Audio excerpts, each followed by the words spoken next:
Hello, you're watching BBC News. I'm Martine Croxall. The American journalist Evan Gershkovich has gone on trial at a Russian court accused of spying.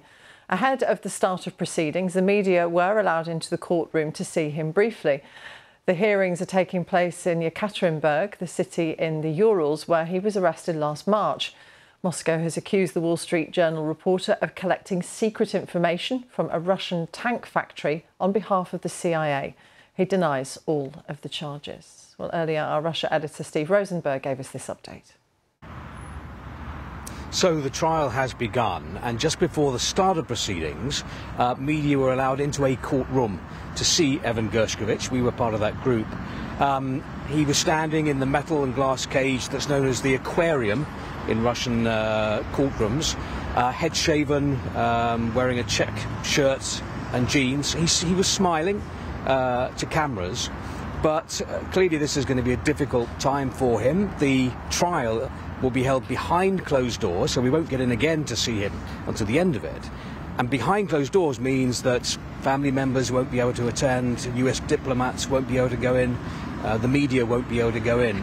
As you mentioned, prosecutors accuse him of being a spy, spying for the CIA. Now, Mr. Gershkovich, his employer, the Wall Street Journal, the US government, vehemently deny that. He was an accredited foreign correspondent in Moscow.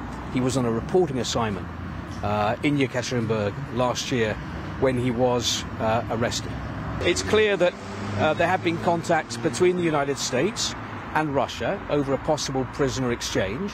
We don't know the status of those contacts, what stage they are.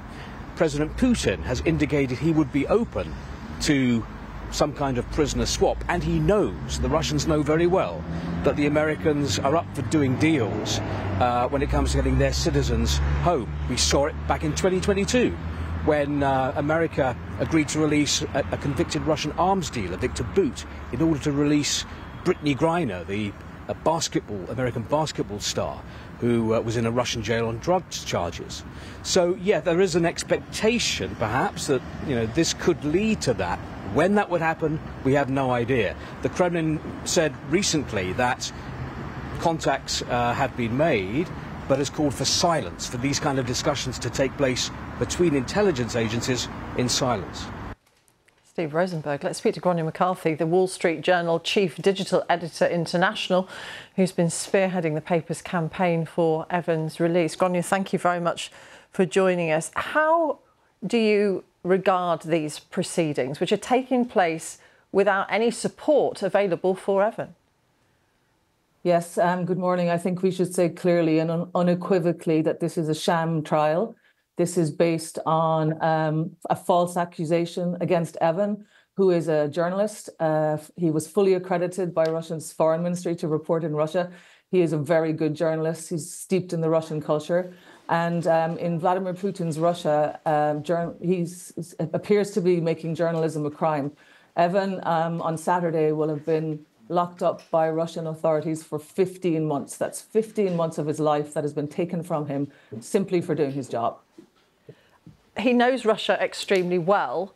So how aware will he have been of the potential risks of something like this occurring? I think very aware. As I say, he's a very good journalist, and he has covered this. I mean, as Steve's reporting alluded to just now, he covered the Brittany Griner case.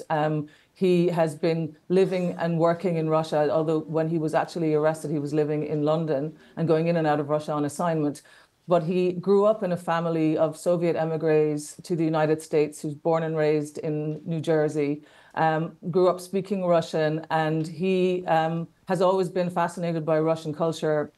And that's why he ended up moving to Russia, working for various different news organizations before ultimately joining the Wall Street Journal in 2022. So the irony of this all is that Evan will have a very, very good idea of the playbook that Vladimir Putin is using here. What do you think the options are for getting his release? I mean, we remain optimistic that Evan will get out as soon as possible. We hoped that we wouldn't come to this point of Evan having to be subjected to this sham trial. He has already been subjected to so much during these 15 months of captivity. But our only hope is that this will further increase the pressure on the US government, the Biden administration, to secure Evan's release. We know that President Putin has alluded to being willing and open to doing a deal for Evan, and to conversations that the Russians say are happening in secret. So my only hope is that these can reach fruition quickly. Our only priority, our only goal, this is something that's binary. He's either free or he's not. Our only goal is for Evan to come home as soon as possible. Gráinne McCarthy from the Wall Street Journal, thank you very much for talking to us.